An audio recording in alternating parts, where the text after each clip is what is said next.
Transporting the American president from one place to another is nothing short of a nightmare that is lived out every day. The American president, considered one of the most powerful people in the world, requires the most security when traveling. History has shown that 2 out of 4 American presidents who were assassinated were attacked while traveling. President James Garfield and John F. Kennedy. Since these incidents, the president's travel has been considered extremely risky. To ensure the safe transport of the most powerful president, Secret Service agents meticulously plan the operation.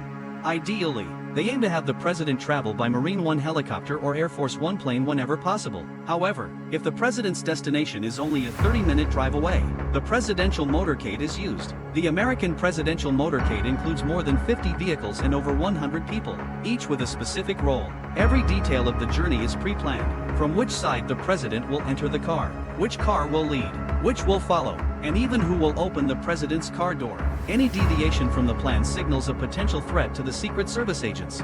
The motorcade is divided into 2 parts. The first part consists of about 30 motorcycles and police cars that clear the road ahead of the president's limousine. These vehicles typically block road exits and entry points to ensure no private vehicles come onto the road until the president has passed. The method of road clearance varies depending on the location.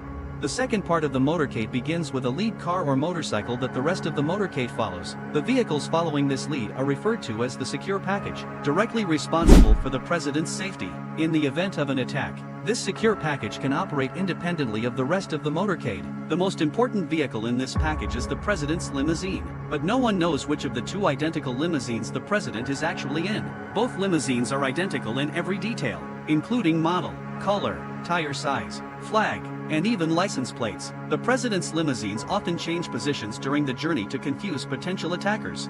The limousine, known as the Beast, is specially designed for the president. Built on a truck frame, it has a fully bulletproof body and 5-inch thick ballistic glass windows that even close-range bullets cannot penetrate, except for the driver's window. All windows are sealed and cannot be opened. This 9-ton vehicle is equipped with all necessary safety measures, including rocket grenades, night vision, tear gas, shotguns, emergency oxygen cylinders, first aid kits, and 2 pints of the president's blood type. The limousine's tires can continue driving at high speed even if they are burst. The leading vehicle in the secure package, known as the bomb chamber or the United States Secret Service Electronic Countermeasures Suburban, emits radio signals to jam any planted bombs along the route. This vehicle also has sensors to detect and deflect guided missiles. Another important vehicle in the secure package is the control car, carrying the president's personal doctor and office staff. The rear of the motorcade includes the crew back, carrying Secret Service agents who stay with the president at all times, and the CAT car or counter-assault team car, whose agents are ready to respond to any emergency with automatic weapons. Media vans with reporters and journalists also travel in the motorcade, along with an ID car, maintaining contact with agents in the surrounding area. A black truck equipped with machinery to protect the president from chemical, nuclear, and biological attacks is also part of the motorcade. The Road Runner vehicle, with multiple antennas, serves as a mobile tower for the motorcade's communication systems, including the president's internet and phone connections. The convoy also includes an ambulance with a medical team ready to provide immediate first aid. Lastly, Secret Service backup support vehicles and police cars cover the rear to prevent any unauthorized vehicle from overtaking the motorcade. The entire motorcade is monitored from a helicopter equipped with automatic machine guns, snipers, and Secret Service agents.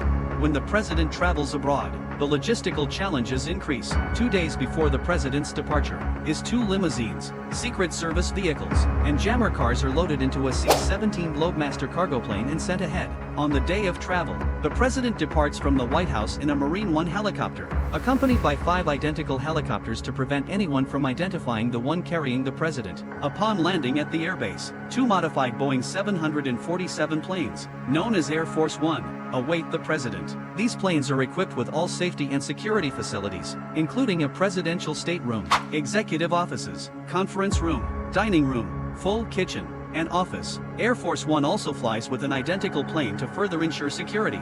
As the president's plane takes off, the challenge of loading the helicopters into the cargo plane begins. The helicopter blades are folded, and the aircraft is loaded onto a C-17 Globemaster to follow the president's plane. All these security measures for the president's travel incur significant costs. According to research by Wonder Productions, a one-way trip from the White House in Washington, D.C., to the United Nations headquarters in New York City costs approximately $575,000, or about 117 million rupees. This does not include the cost of the return journey.